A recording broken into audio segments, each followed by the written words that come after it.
junto a Deus, convidando o Mestre Jesus a participar conosco no estudo dessa tarde. Que o ensinamento de hoje seja esclarecedor e que a espiritualidade nos intua sobre todos os tipos de reflexões a respeito. Que Jesus seja conosco hoje, agora e sempre, que assim seja. Célia, pode tomar a palavra, tá?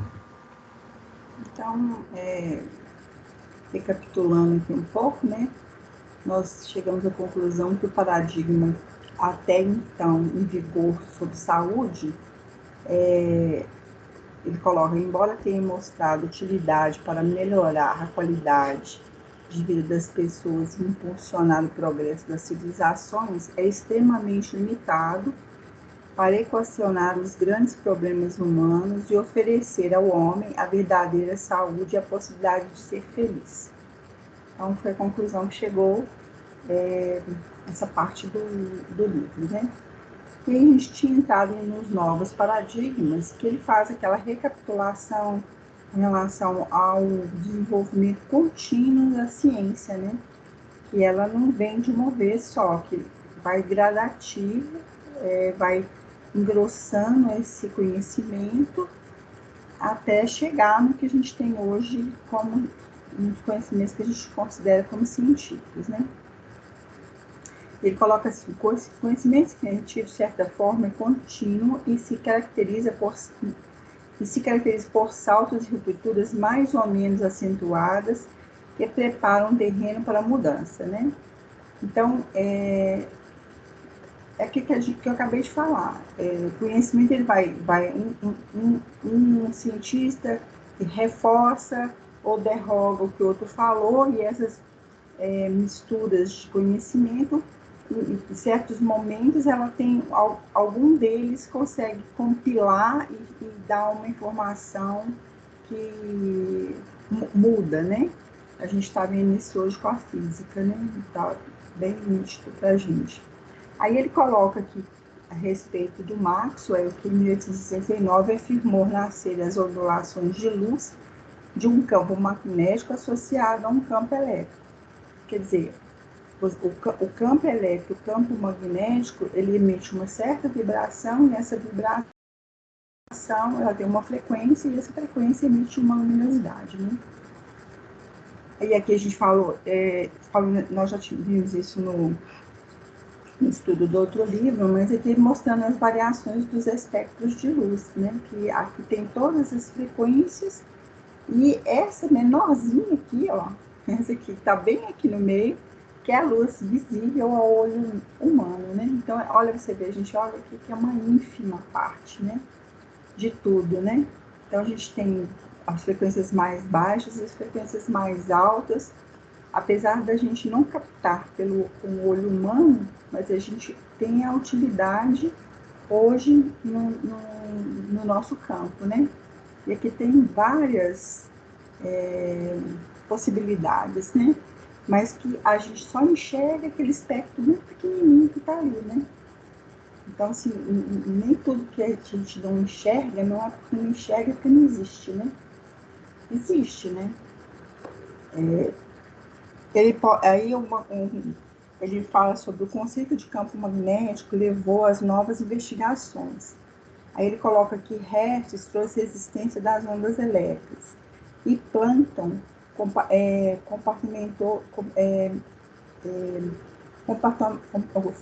falou sobre o comportamento do átomo. Ele arremessava energia em grânulos e não em fluxo contínuo.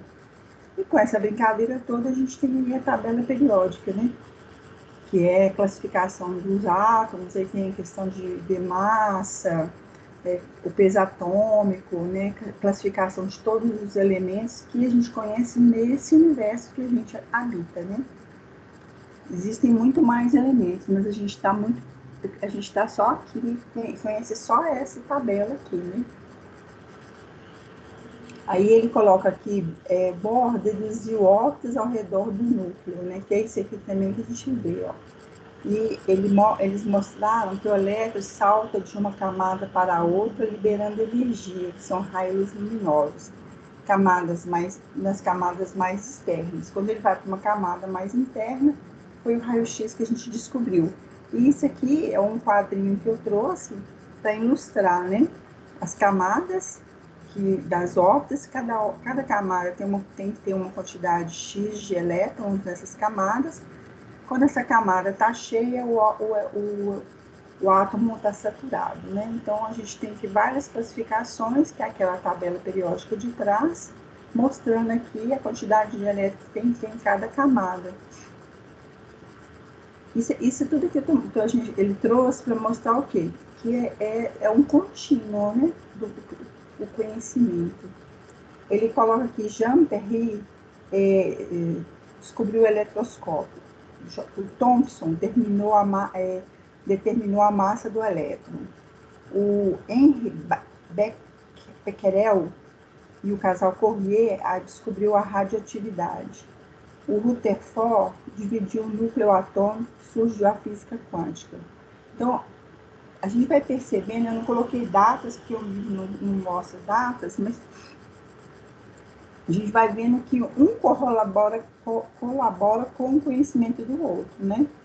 E ele coloca assim, na década de 20, um grupo de físicos que estava composto com Albert Einstein, Max Bohr, Ernst Heisenberg, Paul Dirac, Louis de Broglie, Erwin Schrödinger, Wolfgang Pauli e Neil Bohr. Esse grupo estudaram esse novo mundo subatômico a partir da teoria quântica de Planck. Então, é para você ver, a gente só tem nome de cientistas que agregaram muito conhecimento para nós, né? E eles sentaram juntos para discutir a teoria de Planck, que é antes da deles, né? Eles descobriram que, assim como as ondas de luz funcionam como corpúsculos em certas circunstâncias, também os corpúsculos de matéria podem proceder a feições de onda, né? É o início da teoria atômica da física quântica, né? E aí, esse novo paradigma, eles colocam assim, que eles concluindo que cada partícula de matéria está acompanhada pela onda que lhe conduz. Quando você emite uma partícula, ela produz uma onda, né?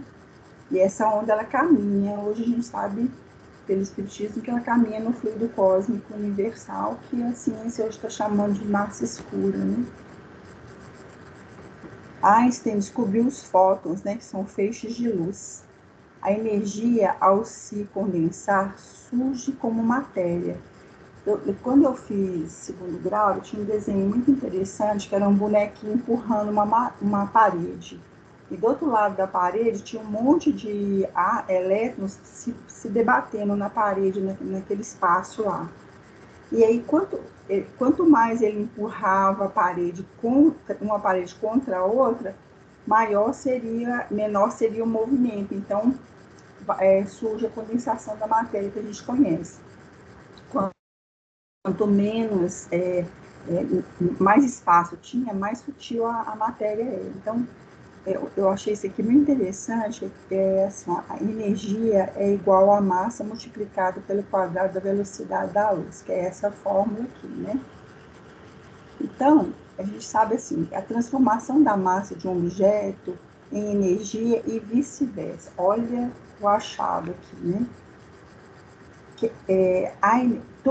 Toda massa, todo corpo tem uma energia ali naquele objeto.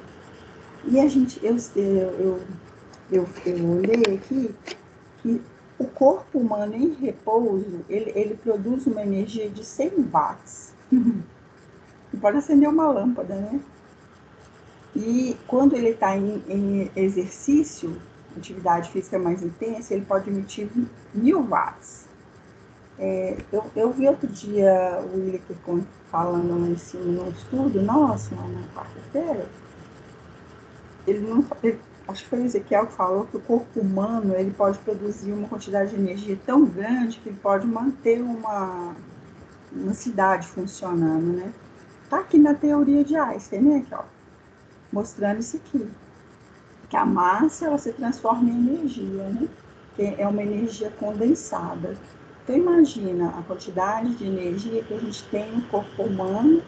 Se isso aqui é muito sutil, né? Imagina, a gente pode emitir uma luz equivalente a uma lâmpada, né?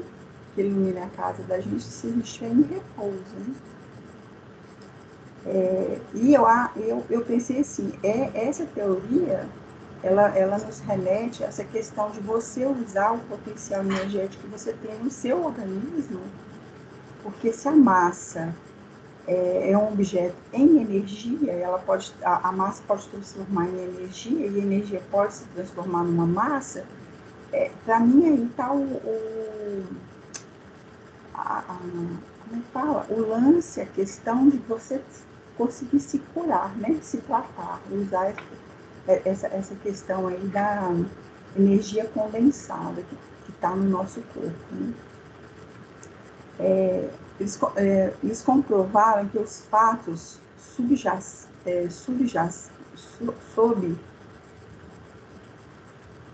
eles comprovaram que os fatos da teoria anterior já não valia mais. A verdade aqui que está falando é o seguinte, que um grupo de cientistas descobre que a ciência anterior ela já não está mais respondendo todas as questões, né? Ele fala assim, já não mais valia e um novo paradigma necessitava erguer-se sobre os escombros da velha visão materialista e mecanicista do universo. Então chegou a esse ponto aí, né? Culminando agora com o século XX, XXI, né? Então ele fala que o paradigma cartesiano e newtoniano foram definitivamente abalados. Descobriu-se as partículas subatômicas, que são os quarks, os leptons, os ândrions, os bárions. Com isso, tudo que a gente entendia de física caiu por terra, né?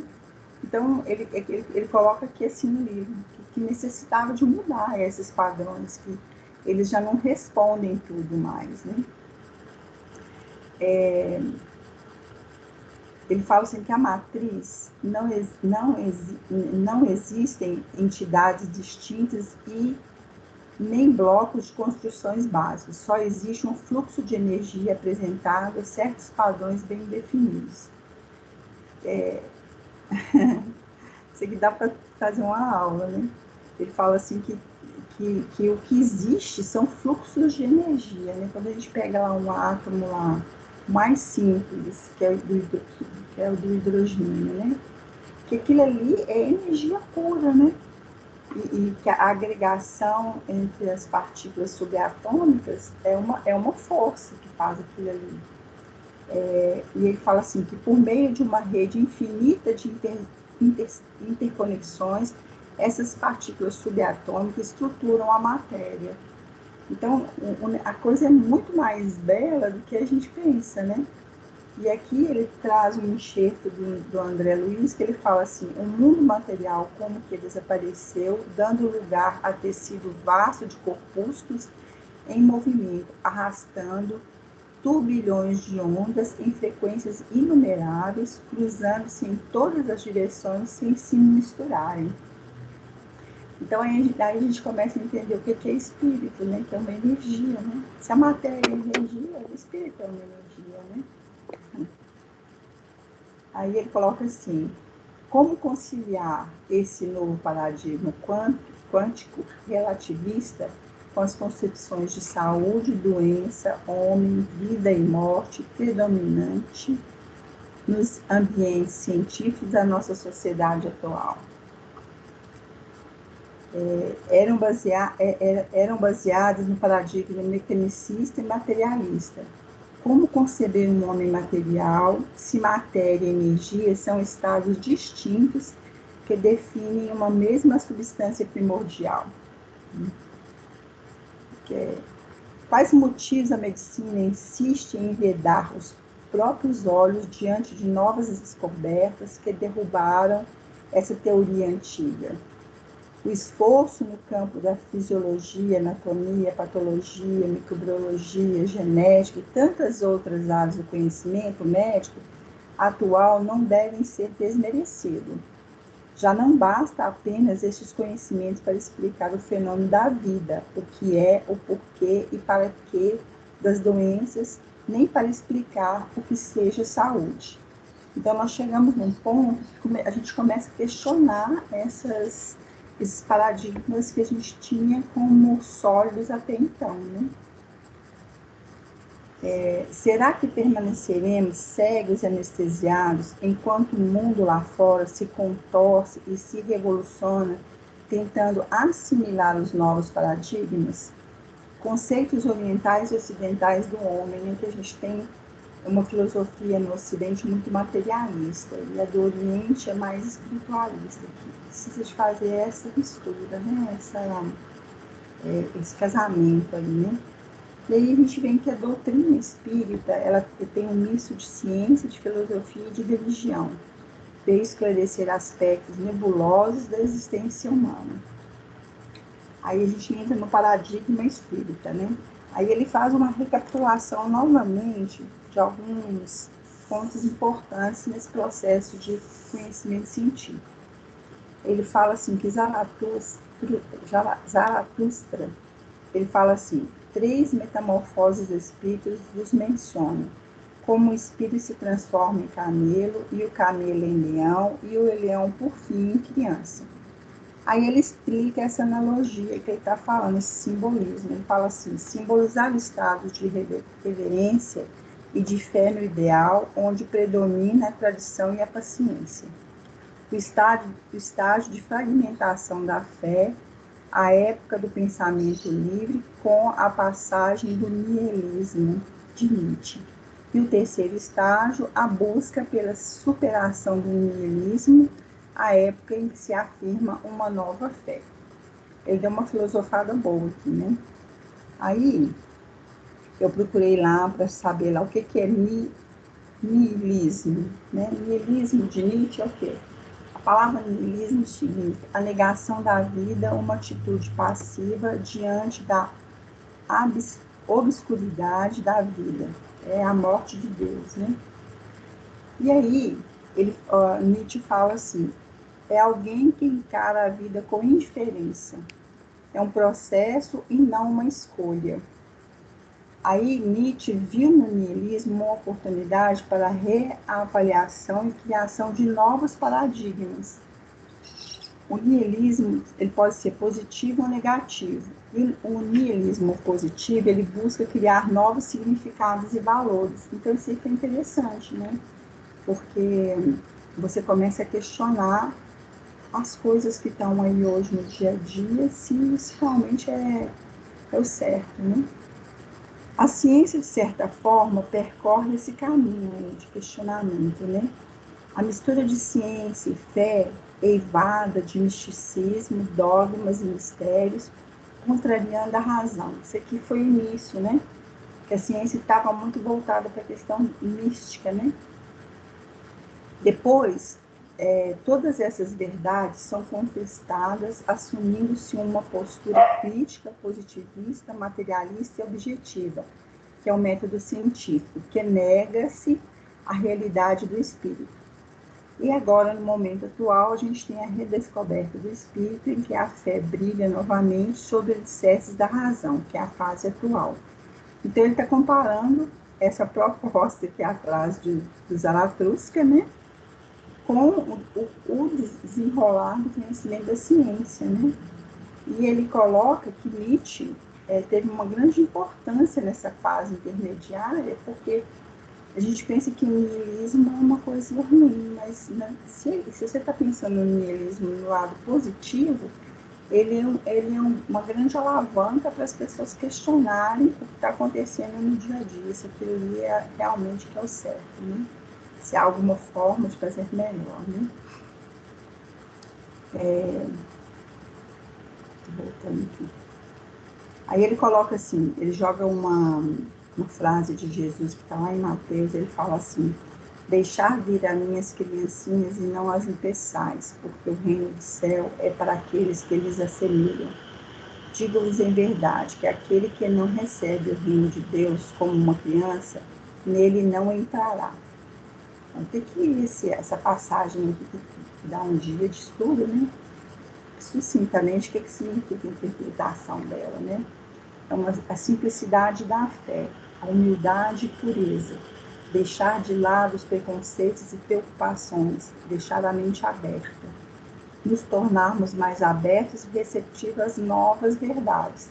Isso não deixa de ser um niilismo positivo, né? Você está sempre com a mente aberta, nunca ser preconceituoso, né? Ver um fato novo, tentar questionar aquilo, tentar observar, pesquisar, né? Esse fato, né? Ele fala assim: que ciência é essa? É uma área de estudo que analisa os fenômenos espirituais, falando de ciência espírita, né? Que é a área de estudo que analisa os fenômenos espirituais com base em princípios como a mediunidade e a reencarnação.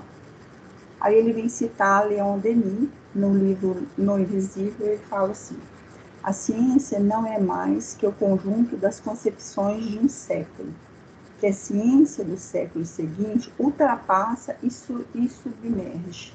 Então, assim, o Leon Denis sempre coloca que o conhecimento atual, ele ultrapassa o conhecimento anterior, porque a tendência é essa, né, gente?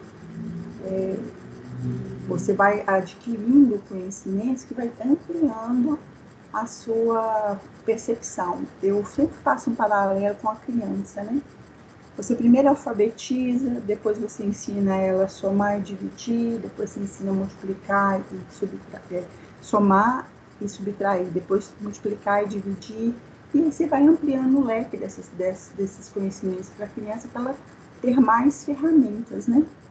Então, tudo nela é provisório e incompleto. Ele fala que a ciência é assim. Você não pode falar que a ciência é estanque, que o conhecimento está fechado aqui, ponto, acabou. Que não é, né? As coisas vão modificando, né? A ciência sempre carece de novas verdades, mais completas e consistentes, capazes de explicar o maior número de hipóteses e fenômenos.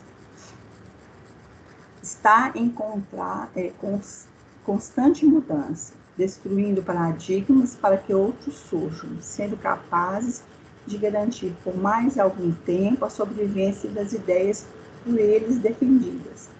Quanto mais complexo e mais próximo das leis e da verdade, maior é o tempo que subsistirá. Então ele fala que a ciência é assim, o caminho dela é esse, né? Que ela está sempre em mudança, sempre construindo e destruindo paradigmas, né? E quanto mais verdadeiro é aquele conhecimento, mais tempo ele existirá, né? Aí ele coloca assim, um paradigma espírita. Kardec, lá no livro da Gênesis, ele coloca assim: como meio de elaboração, o espiritismo procede exatamente do mesmo modo que as ciências positivas, quer dizer, aplica o método experimental. Fatos de uma ordem nova se apresentam e não podem ser explicados pelas leis conhecidas. Observa-os, compara-os e, do efeito, retomando as causas. Chega à lei que os rege, depois deduz suas consequências e procura suas aplicações úteis. Não estabelece nenhuma teoria preconcebida, assim não colocou como hipótese nem a existência, nem a interdição dos espíritos, nem o perispírito, nem a reencarnação, nem nenhum dos princípios da doutrina.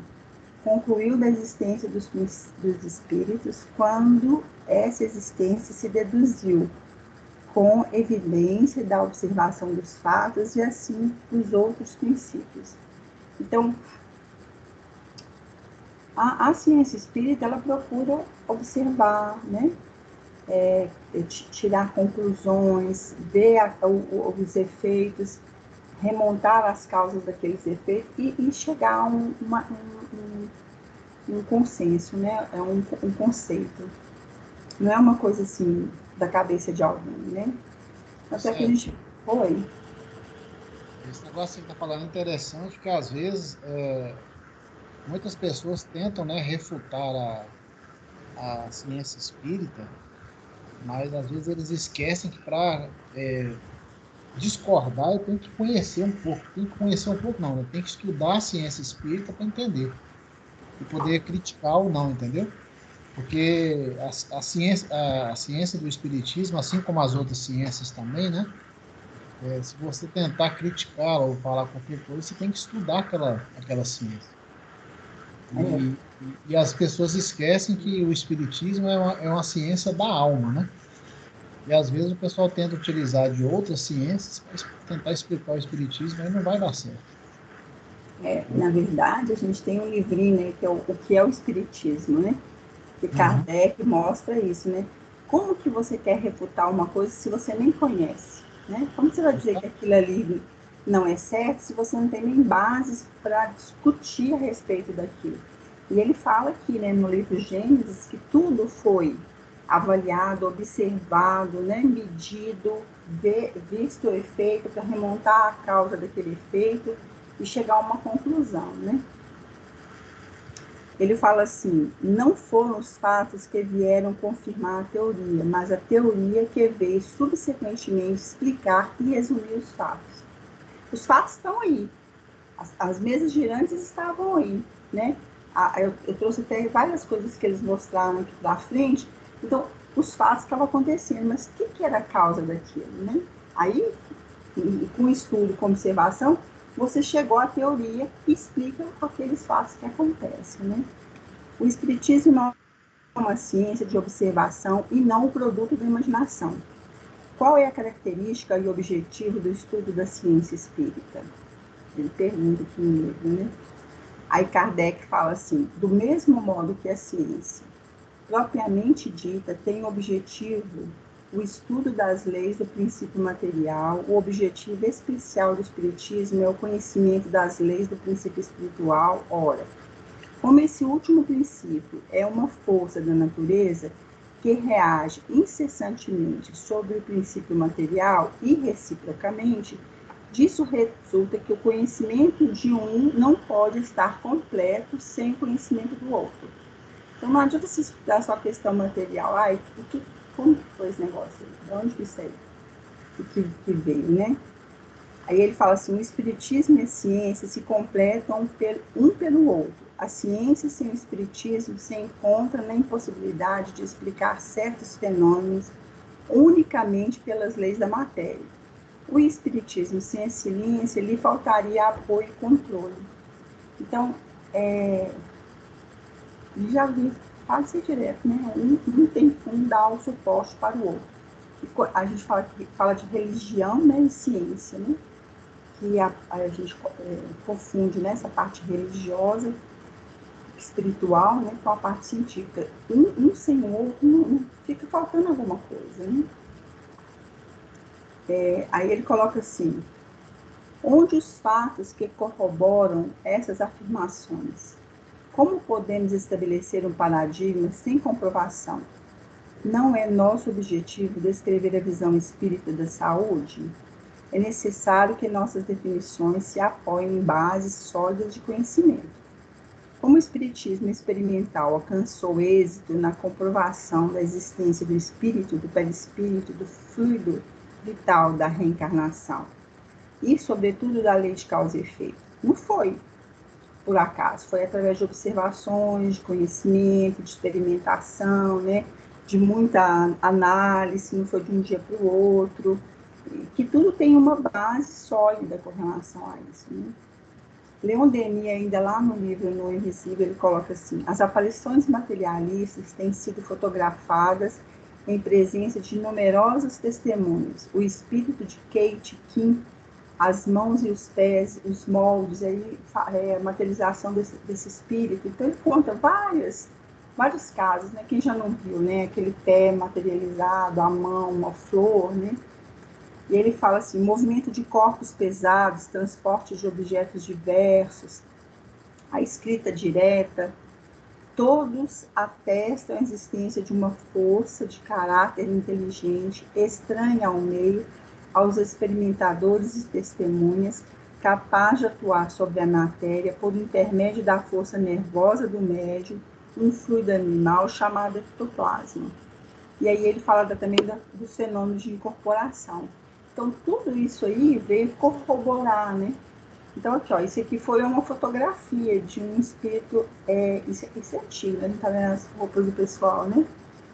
Do espírito materializado, aqui tá do ectoplasma. Eu não trouxe, mas para não ficar muito cansativo, mas tem de flor materializada, de mão, né? E a gente sabe disso, o Chico Xavier, né, ele tem várias histórias que eles faziam essa materialização quando ele era mais novo, né? Então isso é coisa muito recente conosco, né? E aí ele fala assim: inumeráveis experimentos foram desenvolvidos na Europa e na América. Ele cita o Congresso de Psicologia de Paris de 1900, que várias sessões foram consagradas aos fenômenos espíritas. Quer dizer, que lá em 1900 já começou a mexer com as pessoas, né? Querer saber, querer entender, né? E Leon Denis fala assim: seja qual for a parte que se atribua às exagerações, fraudes ou embute, do conjunto desses estudos se destaca um número tão importante de fatos, de provas, que já não é lícito a quem preze a verdade permanecer silencioso ou indiferente. É preciso que a ciência se pronuncie, pois o fenômeno está aí. Nessa parte do livro, ele cita vários nomes aí, Camille Flammarion, né, de pessoas que eram do ramo da ciência, que começaram a pesquisar e a se influenciar por esse lado, né? E ele coloca assim: a alma livre e imortal não mais se firma como entidade vaga e ideal, mas como um ser real, associado a uma forma e produtor de uma força sutil, cuja manifestação constante solicita a atenção dos investigadores. Interessante, né? Isso aqui é uma conclusão que o livro traz no livro, né? Desde as pancadas e as simples fatos de tipologia até as aparições materializadas, o fenômeno espírita se desdobrou sob formas cada vez mais imponentes, levando à convicção os mais céticos e desconfiados. O período áureo, né, que teve maior estudo, maior reuniões, e o pessoal começou a discutir a respeito, foi na segunda metade do século XIX. Hoje temos experiências de quase morte, né? Quem já não viu fazer isso? Tem até filme, né? Filme, seriado, experiências de quase morte, as pessoas contam o que aconteceu. E a área médica hoje vê isso também, né? A psiquiatria, a psicologia, que é uma ciência, a psicologia que é uma ciência muito nova, né? Que é o futuro do tratamento, que eles falam que a alma, a mente, né? A medicina, ela vai se influenciar pelo lado da psicologia. Joana de Anjos fala assim que a gente precisa de entender de psicologia, porque é aí que está a cura, né? Divaldo uma vez perguntou: por que tanto livro sobre psicologia? Assim, porque a cura humana está por aí, né? Então, é o caminho novo da nossa medicina, né? É tratar a alma, né? Apontaram para a existência de um princípio inteligente e consciente em nós, distinto do corpo e que sobrevive à alma. Isso aqui é o que é experiências de quase morte, né? São experiências científicas por médicos ditos não espíritas que acabam chegando nessa conclusão, né? E nessa brincadeira, muitos se tornaram espíritas, né? Porque não tinha como refutar, né? Kardec, no livro A Gênese, ele coloca assim: o espiritismo, caminhando com o progresso, não será jamais ultrapassado, porque se novas descobertas demonstrarem que está em erro sobre um ponto, modificar-se-á sobre esse ponto. Se uma nova verdade se revela, ele a aceita. Olha, isso aí é muito importante, né, gente? Eu acho que isso aqui a gente teve uma discussão grande a respeito aquela questão lá, não matarás, né? Porque o próprio Kardec coloca que o espiritismo, ele não está engessado, o que ele falou é lei. Ele coloca se a ciência, se tem algum ponto que ele está controverso, ele vai se modificar e uma nova verdade se revela, ele a aceita. Então, nós, espíritos, não podemos ser tão engessados com relação aos nossos conhecimentos, né? porque a gente percebe que à medida que a ciência ela vai ampliando a nossa visão, respondendo algumas questões, a gente aceita, né? Pasteur, por exemplo, enquanto ele não provou a existência dos micro-organismos, ele nem aceitava que existiam micro-organismos, né? Hoje todo mundo sabe disso, isso é um convívio comum nosso. Então, é importante, eu acho que esse ponto aqui é muito importante, né? Uma nova verdade se revela, ele a aceita. Ele que ele fala é o espiritismo, né? E aqui mostrando a questão da energia, né? Que a gente emana do nosso corpo. A gente sabe que o passe a gente está mandando energia, né? Se a gente não enxerga, mas né? E ele fala assim: engloba a visão do homem composto de quê? O paradigma espírita, né? Corpo físico, veículo de matéria densa, que lhe serve de manifestação num plano primário, perispírito ou envoltório fluídico, corpo de matéria sutil, cuja existência pode ser comprovada, entre outras coisas, pela materialização de partes ou de todo ele. E o espírito, o princípio inteligente que governa a vida, influenciando e modificando a matéria pela força do pensamento. Este espírito imortal, por meio das vidas sucessivas, avança na escala evolutiva, aprimorando-se e adquirindo qualidades, rumo à condição angelical. Transita entre o mundo físico visível e o mundo espiritual invisível aos nossos olhos, por situar-se em outra frequência de vibração da matéria, aprendendo, recapitulando experiências tanto no automatismo quanto no plano consciente. Isso aqui é o novo paradigma espírita, é aquilo que a gente acredita, né? Então, hoje a ciência fala desse mundo de vibração diferente, que é os multiversos que a física hoje traz, né? E a gente já sabe disso há muito tempo, né? Na verdade, a ciência hoje, ela está consolidando o conhecimento que a gente já tem dele, né? E é isso, terminou. Eu acho que esse parágrafo, por último aqui, ele tem que estar incutido na nossa mente enquanto homeopatas, né? Que isso aqui é a base do nosso paradigma, que a vibração, nós somos energia, que a gente vibra, que apesar da gente enxergar esse corpo de matéria, é uma energia condensada, e quando a gente não enxerga, que é uma energia mais sutil, a vibração é maior, e pelo espectro de luz que a gente tem aqui,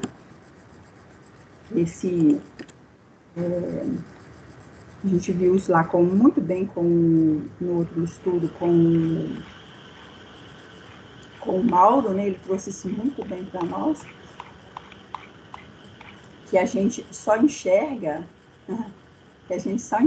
isso aqui, né? E que tem toda essa gama de vibração energética, tanto como uma alta frequência, como uma baixa frequência. Célia, inclusive esse estudo de hoje veio justamente confirmar a polêmica que foi semana passada, né? Isso que eu falei. Até então, a gente estava lá com aquele conceito de que animal não entra na questão de causa e efeito, não entra na questão de karma, não tem responsabilidade, não imputa nenhuma responsabilidade a eles. E o Ezequiel respondeu, claro, em dias como água, que nada no universo está livre da lei de causa e efeito. Então, se nada está livre, não tem como o animal estar isento das responsabilidades que ele mesmo gerou. Só que é uma questão diferenciada de responsabilidade, né? Todo mundo escutou o áudio dele, né, gente? Todo mundo escutou o áudio que eu mandei lá no grupo? Sim, Escutei. eu escutei. Elizabeth, você escutou? Isabel não está ouvindo. Não está não. Bom. Oi, eu escutei. O que você achou da resposta dele?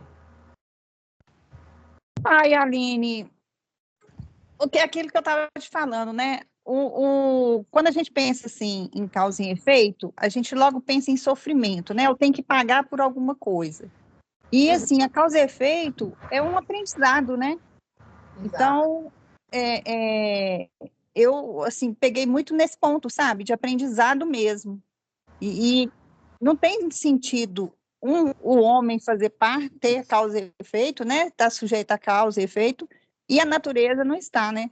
Então, eu acho que a natureza Isso é uma explica só. muita coisa também, Beth, quando ele fala de dor e evolução, né? Que a gente sempre fala assim, poxa, mas por que por que o animal tem dor, sofre, tem doença, sofre acidente, né? Porque se fosse assim, era para animal nenhum morrer, nenhum animal ter doença, nenhum animal, porque no final de contas ele não está sob a lei de causa e efeito, aí não seria imputada a eles nenhum tipo de responsabilidade de consequência. Né? E, na verdade, não é. Se a lei de causa e efeito é para todos, aí explica completamente a dor e evolução. Ou seja, aprendizado, igual você falou. Se eu faço alguma coisa em uma existência que fere a lei divina, eu vou sofrer as consequências dela, e aí a dor e evolução vem para me mostrar o que eu fiz de errado e o que eu tenho que melhorar. É simples, e é tão claro, como agora, depois que ele falou, assim, a gente até aceita melhor essa questão da dor e evolução, porque a gente entende de onde que ela veio, né? Porque se você fala assim, animal não tem nenhuma responsabilidade, portanto ele não tem karma. Poxa, mas então por que sofre? Aí você fica com conflito, né? Você fala assim, não, mas então sofre por quê? Por causa da dor e evolução, mas de onde que vem essa dor e evolução? De novo, da lei de causa e efeito, que não ninguém está livre dela. Outra coisa também que ele falou, Aline, foi em relação à consciência, que a gente não tem noção do que é uma consciência e do que é a subconsciência. Então, que a gente acha que o animal não tem essa consciência, né, entre aspas, mas que, de certa forma, ele tem sim, entendeu? Não sei, não vou usar assim, exatamente, se foi essas as palavras que ele disse, mas foi o que eu entendi, sabe? Pois é, e aí se você for analisar, olha só, se a gente for analisar como a gente tratava os animais 40 anos atrás, 50 anos atrás, 100 anos atrás, que a gente considerava o animal como se fosse uma coisa, um objeto, que tem gente que acreditava até que o animal não sentia dor, nem dor física, né? Porque era uma máquina, né? O animal tinha espírito. E aí nem tinha espírito, era uma máquina, era uma coisa que funcionava de qualquer jeito, né? E aí, olha o tanto que a gente já evoluiu em conhecimento até agora e já mudou os nossos paradigmas a respeito dos animais. Primeiro, assim, olha, o animal é inteligente, mas acha que aquele inteligente assim, né? Não, pera lá, é uma inteligência sim, não é uma inteligência que você acha que ele tem, é uma inteligência dele, né? Então, não é uma questão do que você pensa, as coisas já são do jeito que são. A gente está descobrindo uma forma de olhar diferente sobre elas, isso é para tudo. Então, o que a gente trata os animais hoje ainda vai ser muito aquém do que a gente vai tratar os animais daqui a 100 anos, vai ser muito mais diferente. Né? Se Deus quiser, ninguém vai nem consumir carne ou maltratar qualquer tipo de ser da natureza, seja ele vegetal, mineral ou animal. A gente vai ter uma consciência muito mais ampla. Mas esse conhecimento é construído, né? Igual a ciência avança, a gente vai avançando junto. Né? Eu acredito que a gente ainda sabe muito pouco, pelas coisas que o Ezequiel fala lá naquela salinha dele lá, que a gente não tem noção, a gente está engatinhando ainda no conhecimento. Por mais que a gente estude os livros do Marcel Benedetti, da Irvênia, como é que eu sempre esqueço o nome dela, Irvênia? É Irvênia o nome dela? É, doutora Irvênia. Pois é. Mas se você for mais a fundo um pouco, não pensar só nos animais do jeito que a gente conhece, se a gente pensar nas nossas células, o próprio André Luiz falou que são animal, é o termo que ele utilizou, animálicos infinitesimais, alguma coisa assim. O termo que ele usou para as nossas células. E as nossas células também, elas também matam, porque para manter o nosso organismo vivo, né? Elas também matam. Então. Gente, desculpa, o gato está entrando com o cachorro aqui, vai dar briga. Desculpa. Falou, Beto. Aí nossas nossas células também matam, então elas vão sofrer consequências. Imagina só também. Exatamente. Nada, igual ele falou, nada está livre da lei de causa e efeito no universo inteiro, ou nos universos, né? Porque a criação divina, a lei é uma só. Então, a gente tem que repensar que, tipo assim, Aí não pode fechar questão em nada, não. Igual eu vejo os comentários, eu vi os comentários da semana passada, né? Não, eu não concordo. Não, eu não acho isso certo. Gente, quem somos nós para achar ou concordar com qualquer coisa se a gente nem estudou e a gente nem sabe os conceitos ainda? A própria ciência está em evolução, por que a gente acha que a gente pode fechar a questão e concluir qualquer coisa, né? Então, é isso aí. É isso? Gente, vamos encerrar então. Alguém mais quer fazer um comentário? É isso mesmo. Só definir quem vai fazer o estudo na próxima semana. Esse que é o problema, né? Todo mundo foge. Quem pode fazer o estudo? Eu vou ter que digitalizar a parte nova, né? Que é acho que é fluidos, né? Já tem lá o fluidos e ectoplasma, eu consegui fazer, tá lá no livro? Não, né? Então eu vou digitalizar essa parte. Escreveu até a página 38, eu acho. Tá. Eu vou ver se eu digitalizo amanhã, e aí eu passo lá no grupo o conteúdo, e aí eu gostaria de saber quem tem a disponibilidade de fazer esse estudo para domingo que vem. Vai ser? Oi? Qual seria o tema? Seria os fluidos e o ectoplasma. São, deixa eu ver, 1, 2, 3, 4, 5 páginas, e depois tem aspectos gerais do perispírito. Inclusive, eu acho o seguinte, fluidos e ectoplasma e aspectos gerais do perispírito pode ser feito num dia só, que não é muita coisa, não. Que no total acho que dá 6 páginas só. Você acha que não é, mas o assunto é extenso. 6, 7, 8 páginas. Mas a gente não tem obrigado a fechar tudo num estudo só, não. Num dia só, não. A gente pode dividir isso aí. Mas quem está disponível aí, por favor? Alguém falou? Nem ninguém fala.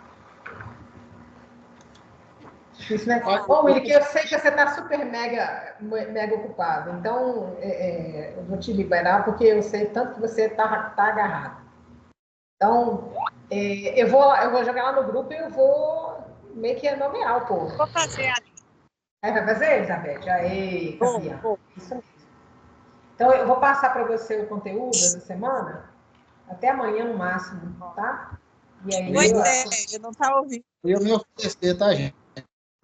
Oi? Só que essa semana é a semana de comprar as ações. A correria, né? Sábado, final de semana. Só por isso que eu não ofereci. O aspecto, como é que chama? Aspectos Gerais do Espiritismo, que é um capítulo pequeno, ele tem 3 páginas só. Alguém se habilita? Falar para os próximos? É porque eu tenho os fluidos do ectoplasma, é um capítulo pequeno também, tem acho que 6 páginas. E o Aspectos Gerais do Espiritismo são só 2,5, eu acho. 2 páginas e meia, ele é bem curtinho. Então, a pessoa que for fazer os fluidos do ectoplasma faz esse também. Eu acho, Aline, na minha visão, essa parte de fluidos e ectoplasma é um assunto extenso, apesar de... Melhor, né? Esses aspectos gerais do perispírito e as propriedades do perispírito que deveriam ser um só. Fazer junto, né? Beleza, concordo. Então, Beth, fica com os fluidos ectoplasma e eu, à medida que eu for digitalizando, eu vou mandando para vocês, tá bom? E amanhã eu mando para você o digitalizado do capítulo que você vai fazer, beleza?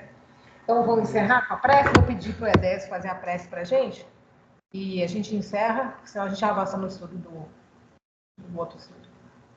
Obrigada, Célia. Ficou muito bom. Edésio, seu áudio está mudo, tá? Ativa o seu. Seu áudio está mudo, tem que ativar. Clica no microfonezinho aí. Ainda não está. Mas quando ele entrou tinha áudio. Não estamos te ouvindo, não. Vou fazer o seguinte, eu vou fazer a oração então, só para poder... Tá bom. Beleza, então, Willy. Obrigada. Vamos mais uma vez, né, agradecer a Jesus a oportunidade do nosso estudo aqui hoje. Como eu sempre digo, colocar esses estudos, esses ensinamentos em prática, acho que é o mais importante, e levar para a nossa vida, né? E também para a vida do nosso próximo. Então, obrigado, Jesus, e vamos rezar o Pai Nosso aqui que você nos ensinou. Pai nosso que estais nos céus, santificado seja o vosso nome, venha a nós o vosso reino, seja feita a vossa vontade, assim na terra como nos céus. Por nós, cada dia nos dai hoje, perdoai as nossas ofensas, assim como nós perdoamos a quem nos tem ofendido. Não nos deixeis cair em tentação, mas livrai de todos os males. Que assim seja. Assim seja, gente. Obrigado, bom domingo para vocês. E até já de quem é do outro grupo. Entendo.